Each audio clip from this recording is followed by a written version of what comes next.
The following tone is a reference tone, recorded at our operating level.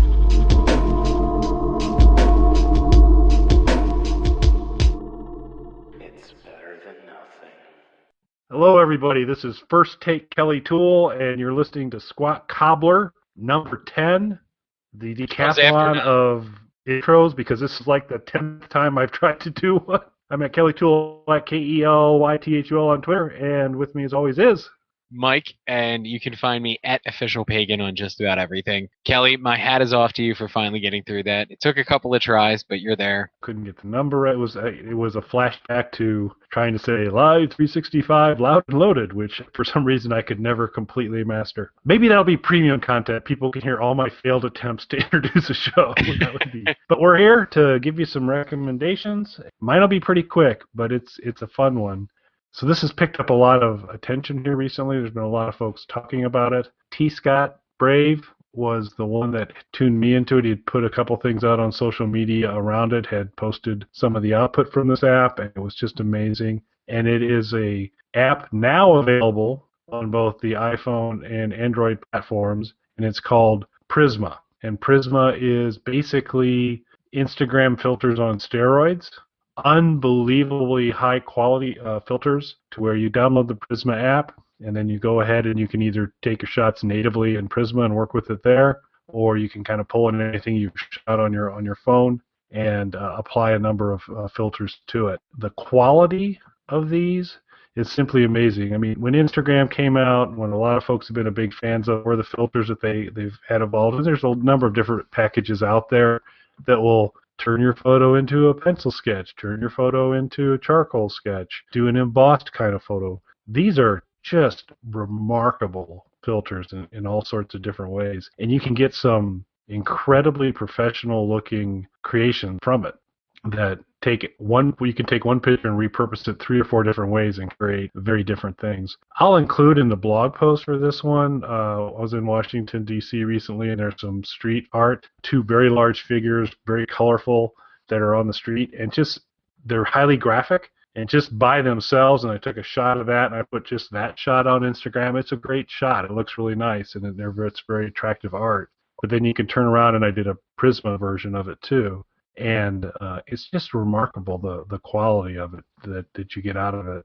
The only, I don't know if you want to call it a downside or not, I think it's perfectly reasonable, is if you run something through Prisma to create that new imagery in the bottom right-hand corner of your photograph, you're going to get a little Prisma box to kind of let you know that it was output from the app. But small price to pay since it's a free app, but it creates just some really beautiful stuff. And T. Scott had shared it, and it was very, very cool to see. You can really do some amazing things. You can lose yourself spending a lot of time doing it.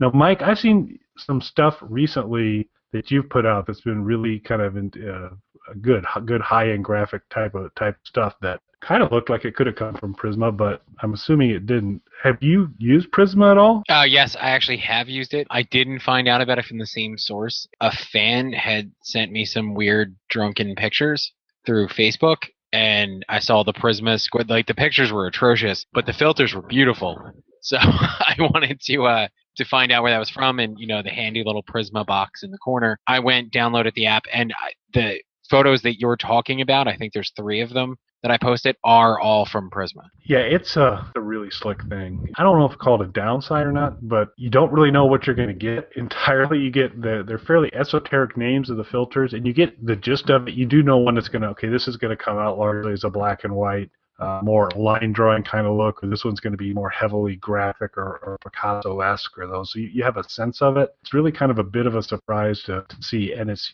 integration with Instagram is a snap. Upload it into Instagram, share it on Twitter and Facebook, and et cetera as well.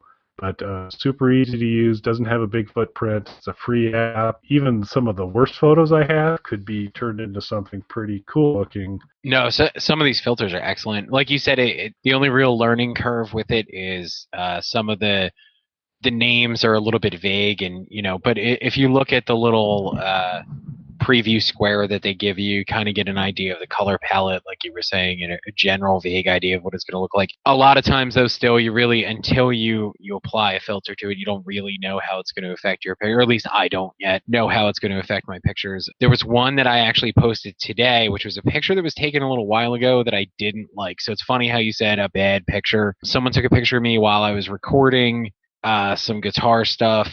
I'm going back a couple months ago, and I just wasn't really like, it was a cool, conceptually cool picture because it was like a close up of my hand with a slide on my finger playing this acoustic guitar. It just didn't look that great. So I ran it through one of the Prisma filters earlier today, and it looked really cool. It gave it kind of a sketch effect to it. So I posted that today. And there's a couple others. One of them, I think there's 3 that I have up. One of them was a picture that I took in Prisma and did all the editing there. And another one was an actual like band publicity photo of me near this graffiti that had been out before, but it looks really different with the Prisma filter on it. So it was cool to kind of repurpose an existing picture and make it look like something completely new and completely different. The Prisma square, just to get to something that you kind of touched on with it, the little Prisma square in the corner annoys me for like posting pictures, which is ironic because that's how I know it exists. Like I never, like I wouldn't have found this until your recommendation today, were it not for the fact that someone sent me some drunken photos. A workaround that, if anybody's interested, if it bothers you like it does me, that's in the corner, don't instantly upload it to Instagram. Download it to your phone and then upload it to Instagram, because then you can just crop it out. Not an official recommendation. I guess you could do that though, maybe. I think all of that could happen. Theoretically, if you don't directly upload it to Instagram, download it to your phone, I'm assuming you could then upload the picture to Instagram and just resize the picture the same way you would any photo that you're uploading to Instagram. I'm guessing. Super exciting news related to it is they are working on video filters. So that could be some pretty amazing stuff if they actually end up doing that. I just can't imagine the processing power required to give the quality of stuff that they do. But there's a band. I was going to say, because we're as Kelly said before, #fuck Apple. We're definitely pro Android people here. And one of the things that I love about using Android is that I can get a relatively inexpensive unlimited data plan. And I have not only unlimited data on my phone, but unlimited 4G, which you would really have to have, I would imagine, to use this as a video filter. Like you said, that's going to be a major killer of every single bit of processing of your phone, your data, your everything. A while back, I shot an entire music video on my phone. My singer and I came up with this idea because making music videos is really, really boring when you made 100 of them. So we come up with these weird little things that we like to try. So her and I went out and we decided we were going to try and write. We had nothing. We had no concept, nothing. We were going to go out, get materials, write a concept, shoot the video, edit it, and get it released all within, I think we gave ourselves 10 hours or something like that from start to finish. So we had to do it on our phones and stuff like that and use filters on our phones. And there was literally no time to upload the footage to a computer and then filter it or crop it or do any of that kind of stuff. So I have done like heavy duty editing of video on my phone, and it's turned out really well. Destroys your battery, destroys your data. If you don't have an unlimited data plan, you're going to have an enormous phone bill if you have an iPhone that month. You might as well just say like you don't eat that month, you just edit your video. But I would love to see these filters. Like I would shoot a video today with these filters. I can't wait for that. And a group, Maris, has actually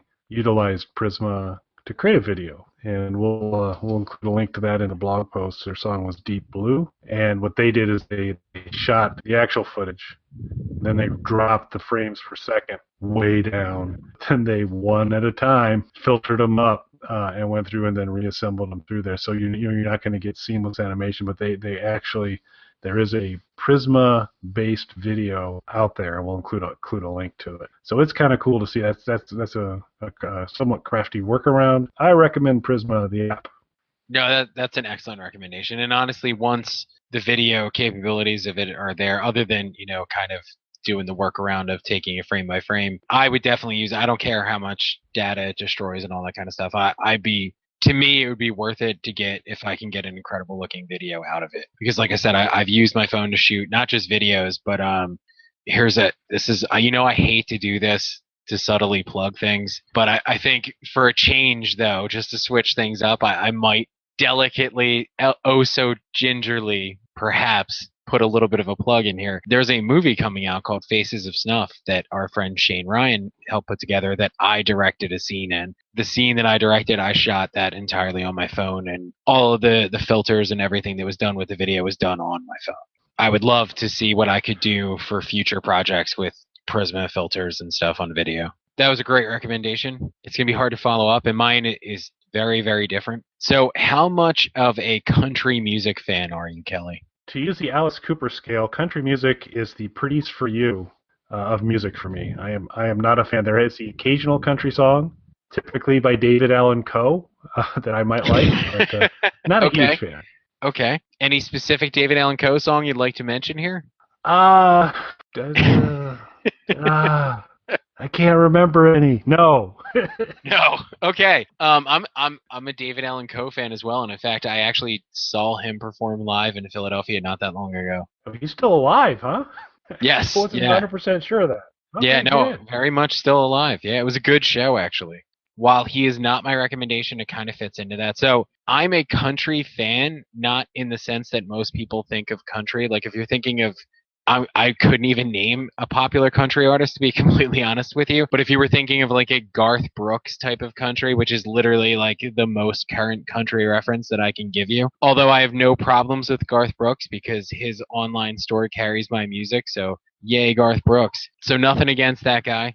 But I couldn't name you a popular country artist of today. When I say that I listen to country music, it is not at all what people imagine or they picture. It is not the kind of thing that would be played on the radio. It would be more something in the David Allan Coe type of vein. And one of my favorite artists, and he's a great guy as well, is Hank Williams III. Are you familiar at all with his work, Kelly?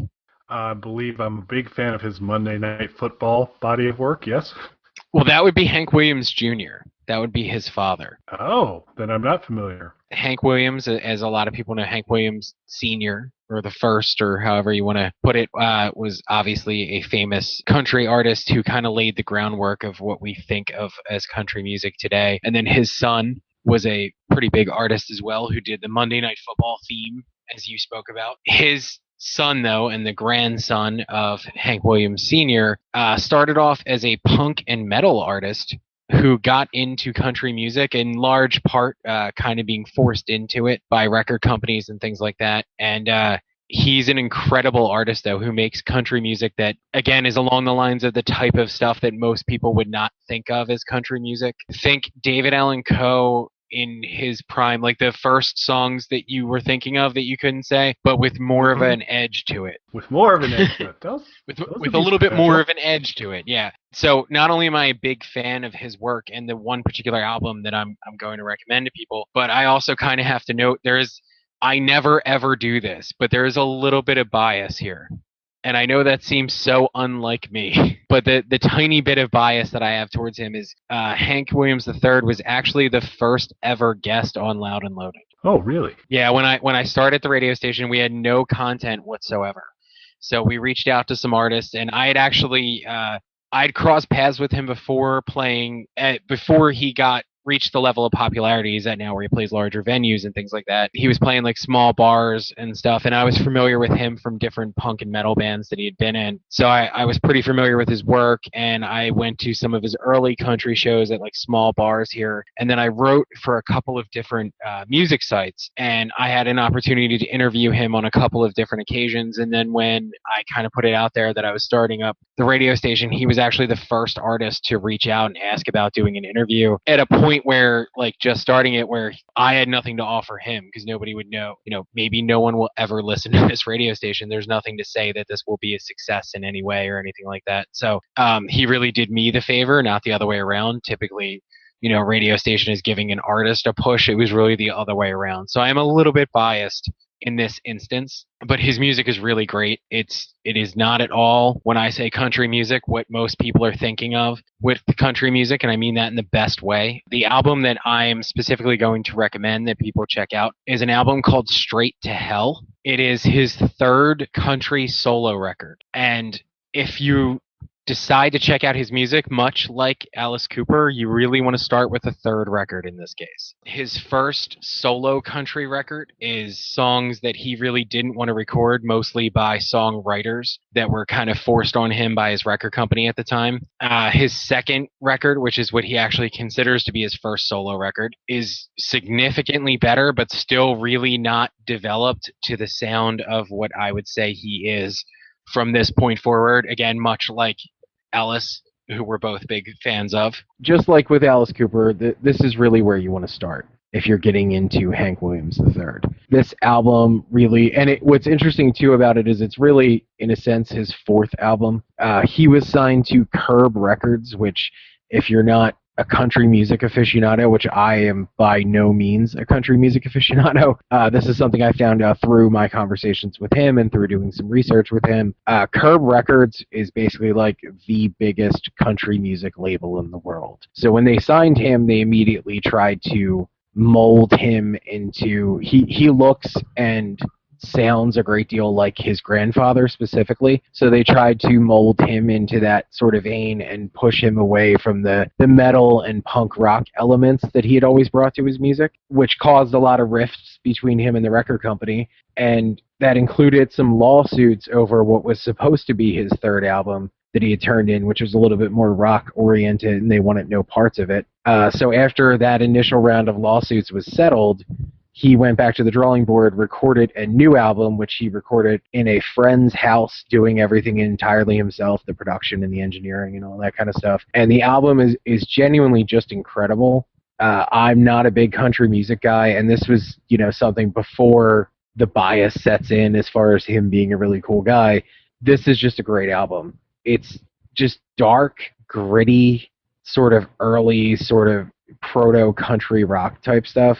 It's angry, and it's really just like somebody lashing out at what they see as sort of like the pop culture appropriation and misuse of their art form. It's him really lyrically looking around at and musically looking around at what country music is and what kids today would see country music as, and just being disgusted by it and lashing out at it on a record. And it's just angry and perfect. If you want, like, it's like this drunken, crazy hillbilly who's going to beat you up because of what you consider country music, and it's awesome. There's an interesting kind of tidbit with it, whereas Curb Records did finally approve and release this album. It is technically a double album. The second disc of the album, though, is only one traditional song and then a 40-minute medley that includes a couple of songs and covers that are linked together through weird,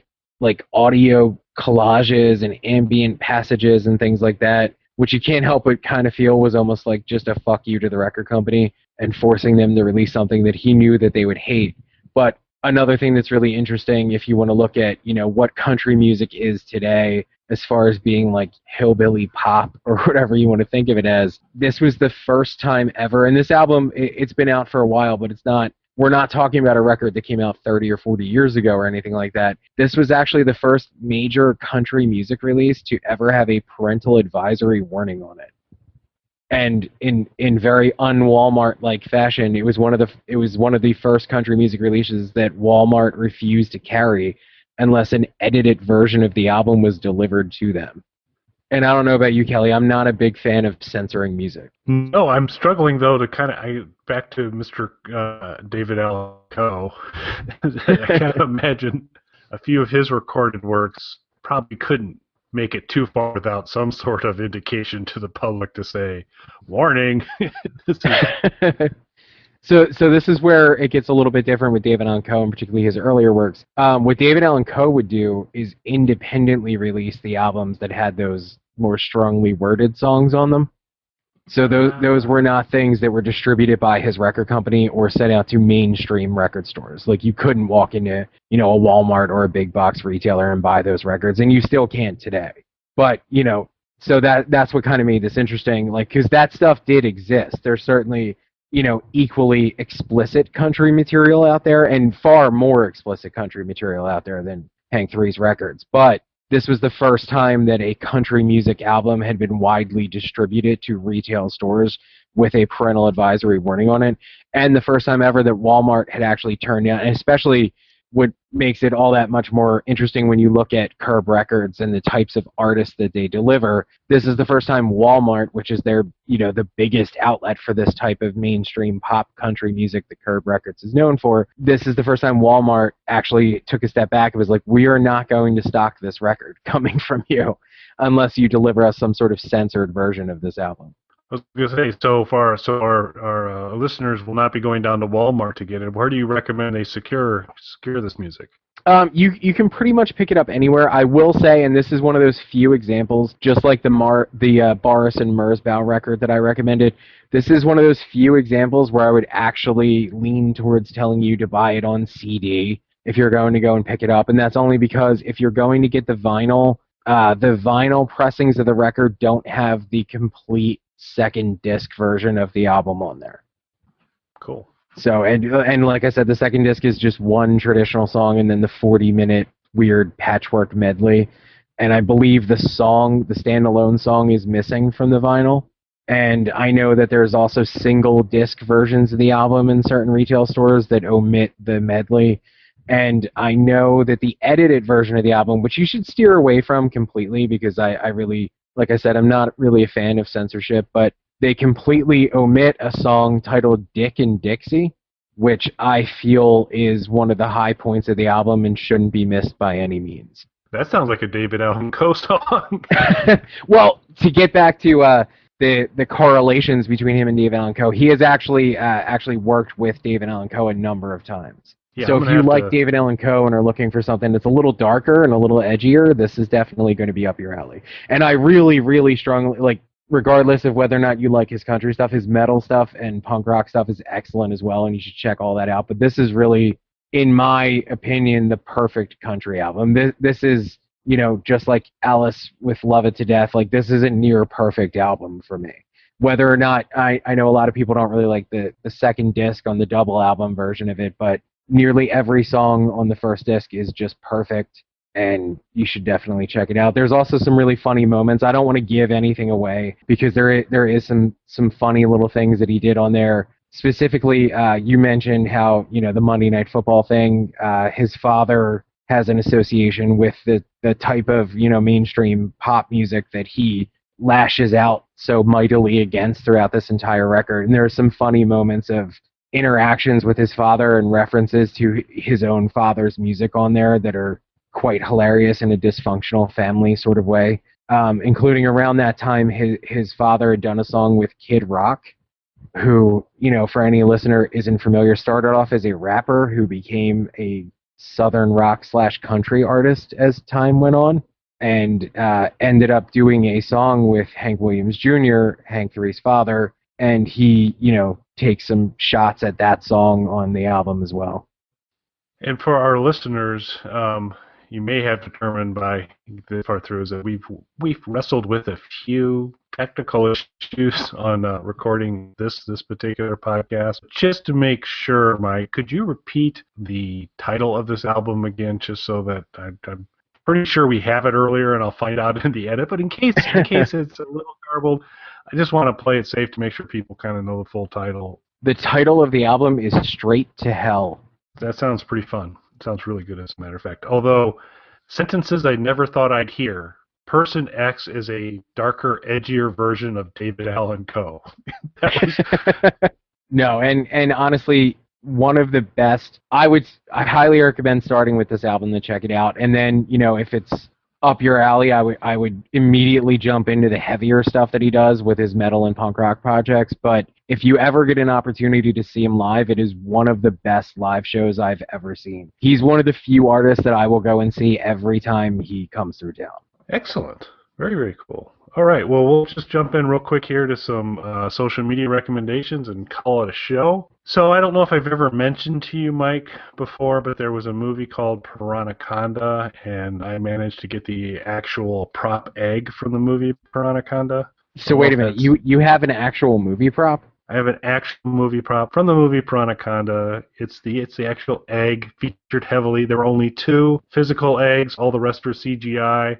One of them sank in the bay in Hawaii, and the other one is on my mantle. So I don't like to share that often, but yes, I happen to have that. But it's going to have company now, because recently there was a sci-fi movie called Tu Lava, Tu Lantula that played, and they had a little contest beforehand where they were saying they'd taken a shot. There's a scene fairly late in the movie where a young lady's coming into a laboratory, and one of these lava-breathing spiders is hanging from the ceiling, and they took that shot, and they said, "Hey, Photoshop yourself in, and we're having a contest." And so I took it upon myself to do so. I had a photo of me having a stare down with Kylo Ren, and I cut Kylo out and dropped myself in for there. And I was fortunate enough to be one of the 7 or 8 folks that won that contest. So I'm getting an autographed poster, which will include the highly coveted Steve Guttenberg autograph. Will be on this original cast, but also on this cast poster will be a young lady named Lauren York, who played a character that unfortunately had spiders pop out of her eyes towards the end of the movie. Some of the best spider eye acting I have ever seen by Lauren. Her signature will be on there, and she is an actress that's been in a number of different things. She's outstanding in Lava Tulantula. She's of the Mike Belinsky camp, in that her Twitter handle starts out @official. So she is, but instead of being @officialpagan, she happens to be @official L for Lauren, L York. So @official L York, YORK. And she's very cool and interactive on Twitter. I'm going to have her signature soon, posted by the Piranaconda egg. Very excited about that. Apparently, she's also got a happening Snapchat, and a lot of people recommend following her there. But I am an old guy, and I don't understand Snapchat. But if you young kids out there understand Snapchat and like to use it, apparently her Snapchat's very cool too. So follow her on Twitter, and you'll be able to get to her, connect up to her chat, if that's your thing. So my social media recommendation is @official L York. You know, there's a lot of things that I have to say about your social media recommendation, which normally I don't think we really discuss too much. But in this instance, I really have to chime in here. How have we been friends for this long and done so many shows together, and you have never mentioned this, what was it, Piranaconda egg? Well, you know, I'm a modest man. I don't like to kind of lord these things over people and do it. It's just been something I had, kept private until now, but I felt open enough now to actually share it. So it's just, the time was right. It had come. You know, I really appreciate that you did that, and I have to say, not only am I jealous of that, but to have Steve Guttenberg's autograph, that's pretty fucking cool. And Michael Winslow, I believe, the sound effects guy, whoever, the guy that does the Police even Academy. Better, yeah. So I don't know if he kind of did sound effects for the signature or not, but very excited to get that. And Lauren is very cool. Was the whole cast live tweeted during Tu Lava, Tu Lunch, so they were very, very fun. So I also have a social media recommendation, and I'm going to, just like you, you took it upon yourself to trust me and to put some faith in the relationship that we've built over doing all these shows together to talk about something really personal and this Piranaconda egg that you have. So I'm going to kind of talk about something I've never talked about on here before. You guys might not know this, but I'm in a band. Really? Yeah. And the cool. name... Oh, thanks, man. And the name of that band is Pagan. And coincidentally, we have an album coming out later this year on Universal called Dead Girls. But that's not the recommendation. The recommendation, there's a singer of this band is a lovely young lady named Jennifer Renee Price. And I recommend that everyone follow her on social media. Twitter, Facebook, Instagram. Is there a primary that she likes to use, or? She's mainly Facebook and Instagram, but I will get you all of the links so that you can put them up on the site. But she posts a lot of great stuff, and she is actually currently expecting twins. which is why, for anyone who doesn't follow me on social media, our friend Vex from the band Starscream will be filling in on the Dead Girls live dates because she will not be able to do it because she will be giving birth to twins and then recuperating from the act of giving birth to twins. And then living the life of having twins. On paper sounds kind of cool and fun, but you're immediately outnumbered with twins. I don't know if that's wish her well with that. But yeah, that's very cool. Yeah, you get all that info. We will include that in the blog post, so you'll have Lauren's Twitter account and her Snapchat thing if you're into that, and all the other contact information for Mike's recommendation. And so we'll have all of that there for you in our blog post. It's funny you mentioned Snapchat, though, because so many of my friends are on Snapchat, and I am too old to understand it. I don't get it at all. I don't know how to use it. People snap me, and then I'll text them my response to it because I have no idea how to respond to them using the app. I don't get it. I don't understand it. And my daughter did the Disney internship program a couple years back, and had taken a picture of some of the introductory stuff that was going on. I was like, oh, here are my set of mouse ears and certificate to kind of start as a Disney intern, very kind of cool stuff. And she kept sending it in Snapchat, and I'm like, finally, I couldn't save the picture. I know you're supposed to be able to screen capture it. I just couldn't get it. And I'm just like, text me the damn picture. So so that might actually be a pretty fun future squat cobbler, is that we need to find somebody in the squatosphere who is a big Snapchat proponent and have them on and see if they can convince you and I that we should be participants in this clearly ridiculously useful tool. Yeah. I mean, all right, so I've only discovered one real use for it, which is people will snap, because I'm at Official Pagan on everything, so I'm Official Pagan on Snapchat as well. And people will send me snaps of them snorting suspicious-looking substances. And it's multiple people do this. Some of them are people that I've interacted with in person, and some of them are just people who I guess find me on Snapchat. So I kind of get that use of it because I know that these short video clips you send only stick around for like 24 hours or something like that, or all they're available to view, and you can only view them a certain number of times, the people you send them to. So I can see where that would be useful if you want to remain employed and you're sending people those. Like, that's not something I'd want to put on Instagram or Facebook if I was ever engaging in that sort of activity. Yeah, here's another trick for you if you want to stay employed. Don't frickin' capture that stuff, film, and distribute. Right. I like how we're not saying don't do that. We're just saying don't incriminate yourself when you're doing that sort of thing. Capturing criminal activities seems unwise to me. Right. Yeah, and again, I'm not going to judge anyone's, life choices, but I can get, like, if you have to do that, like, if you have to film yourself doing that, I guess Snapchat is the optimal app to use for such a thing.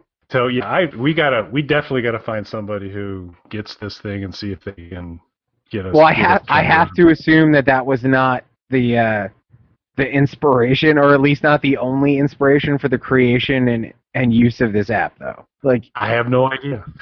It can't just be doing lines of coke. Yeah. Like, there had to be something else behind it. I'm guessing, maybe. I don't know. I will give it props that it does have some very creative filters. So always been one of the fun things on Google Hangouts is they have some pretty cool little features where you can kind of have party hat or birthday cake or all sorts of other sunglasses that can track with your video feed, and you can kind of do some fun little deals there. Snapchat, blows that away in terms of some just amazing augmented reality, kind of applying video imagery or animation across video imagery. Very, very cool stuff. And so that's very impressive, but I don't know. And it's disappointing to me because I've kind of, for most of the social media platforms, whether it's Facebook, Twitter, Instagram, all those came through, I had a very good working knowledge of, okay, I get how this works. I can be competent in it. I understand how it works. Snapchat was the first one that came down the pipe that I'm just like, stay off my yard. I don't understand you. Which is exactly how I feel every time I get one of these snaps. Because, like, I'll have to, instantly text them back, like, whoa, that line was even longer than the last one, because those are the only snaps people send me. I'm sure there's other things people do with this app, but that's my entire experience with it. I'm texting people responses to snaps because I have no idea how to work it because I'm old as fuck, apparently. And I don't know how it works. So I completely understand that you kids get off my lawn kind of thing with it. And it's weird because I love, Instagram is probably the social media platform that I use the most. And obviously that's all picture and video related. So you'd think I would take well to Snapchat, but I am not. Well, we will visit offline further on this, but I think there's going to be more from Mike and I on social media platforms, pros and cons, and the kind of content you expect from Squat Cobbler. We'll dig into that a little bit in a future show. And, of course, sometime in a future show, we'll give you a Squattymon update as well as we continue to work on what will soon be the greatest app of all time, but right. We're not. In the meantime, though, feel free to keep texting me or snapping me, suspicious activity that you're engaged in. I don't mind receiving those. I just don't know how to respond to you because I'm just old. Be prepared for a text response. Yeah. A text response, or if I don't actually know you, no response at all because I don't know how to respond to you. And on that note, we're going to wrap up Squat Cobbler, I believe, number 10. And we will be back in a couple weeks to do some more stuff. Thanks for listening, everybody. Thank you.